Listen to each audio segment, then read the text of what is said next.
নমস্কাৰ স্বাগতম জনাইছোঁ কেৰিয়াৰ হাই ভিডিঅ' চেনেললৈ মই ৰবুল আমিন চ' বন্ধুসকল লৈ আহিছোঁ নতুন এটা নটিফিকেশ্যন যিটো নটিফিকেশ্যন জাৰি কৰিছে আজমল ফাউণ্ডেশ্যনৰ পৰা চাওক আমি এইটো ভিডিঅ'ত সম্পূৰ্ণকৈ জানিম ইয়াতে কি কি ভেকেঞ্চিছ ওলাইছে আৰু ইয়াৰ বাবে এডুকেশ্যনেল কোৱালিফিকেশ্যন কি লাগিব লগতে চেলাৰী কিমান আছে গোটেইখিনি বস্তু এইটো ভিডিঅ'ত আমি আলোচনা কৰিম চ' ভিডিঅ'টো শেষলৈকে নিশ্চয় চাই থাকিব চ' পোনপ্ৰথমে ইয়াতে কি দিয়া আছে পোষ্ট দিয়া আছে প্ৰিন্সিপাল 1 to 12 ষ্টেণ্ডাৰ্ড ৰেচিডেঞ্চিয়েল তাৰমানে যদি আপুনি তাতে জয়েন কৰে তেতিয়াহ'লে ৰেচিডেঞ্চিয়েল হয়তো স্কুলত আপুনি জয়েন কৰাৰ নিচিনাকৈ যেনেকৈ আপুনি তাতে থাকিব লাগে গতিকে আপুনি আজমল সুপাৰ 40ত আপুনি তাতে থাকিব লাগিব আৰু ইয়াৰ বাবে কেম্পাছটো ক'ত আছে হোজাইত আছে তো ইয়াতে প্ৰিন্সিপাল 1 to 12ৰ বাবে ইয়াতে কি কোৱা হৈছে আপোনাৰ এডুকেশ্যনেল কোৱালিফিকেশ্যন লাগিব MA MSc MTech with BEd আৰু এক্সপিৰিয়েঞ্চ আপোনাৰ লাগিব এটলিষ্ট 5 years এক্সপিৰিয়েঞ্চ লাগিব ইয়াতে চাব ইয়াতে কি কৈছে যে experience in school having residential integrated programme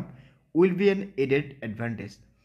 মানে যদি কাৰোবাৰ এনেকুৱা ৰেচিডেঞ্চিয়েল ইণ্টিগ্ৰেটেড স্কুলৰ মানে এক্সপিৰিয়েঞ্চ আছে তেতিয়াহ'লে প্ৰিফাৰেঞ্চটো পাব ইয়াৰ চেলাৰী চাবলৈ গ'লে ইয়াতে কি আছে আপ টু 30 lakhs পাৰ এনাম মানে কথাটো এনেকুৱা নহয় যে 30 লাখ ফিক্স আপোনাৰ হয়তো 30 lakhsৰ কম হ'ব পাৰে যে মেক্সিমাম কিমান হ'ব পাৰে 30 lakhs পাৰ এনাম হিচাপে আপুনি তাতে ফি আশা কৰিব পাৰে নেক্সট চাওক ইয়াতে কি আছে ছাবজেক্ট এক্সপাৰ্ট ইয়াতে কি ছাবজেক্ট দি আছে ফিজিক্স কেমেষ্ট্ৰি বায়'লজি যাৰ বাবে এডুকেশ্যনেল কোৱালিফিকেশ্যন থাকিব লাগিব আপোনাৰ BTech MTech BE মানে বেচেলাৰ অফ ইঞ্জিনিয়াৰিং নাইবা MSc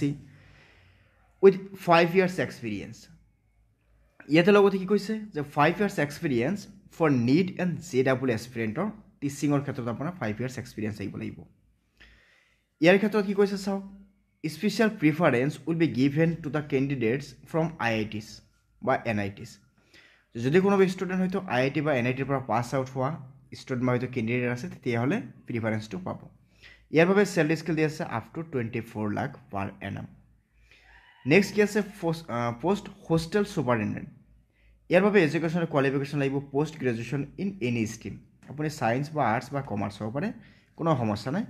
ইয়াতে কি আছে এক্সপিৰিয়েঞ্চ থাকিব লাগিব মিনিমাম আপোনাৰ 8 years এক্সপিৰিয়েঞ্চ থাকিব লাগিব হোষ্টেল এডমিনিষ্ট্ৰেশ্যনত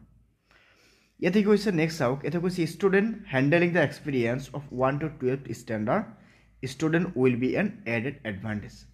আপোনাৰ যদি আগৰে এক্সপিৰিয়েঞ্চ আছে 1 পৰা 12 লৈকে ষ্টুডেণ্টৰ আপুনি হোষ্টেল মেনেজ কৰা তেতিয়াহ'লে আপুনি প্ৰিফাৰেঞ্চটো পাব আৰু ইয়াৰ বাবে আপোনাৰ চেলাৰী স্কেল থাকিব 12 lakhs পাৰ এনাম নেক্সট আছে কি পোষ্ট অফ HR মেনেজাৰ চ' HR মেনেজাৰৰ বাবে ইয়াতে কি কৈছে এডুকেশ্যনেল কোৱালিফিকেশ্যন থাকিব লাগিব MBA in HR minimum experience ইয়াতে দি আছে কিমান 10 years ইয়াৰ বাবে চেলাৰী থাকিব আপ টু 12 lakhs পাৰ এনাম চ' আপুনি ইয়াৰ বাবে এপ্লাইটো কেনেকৈ কৰিব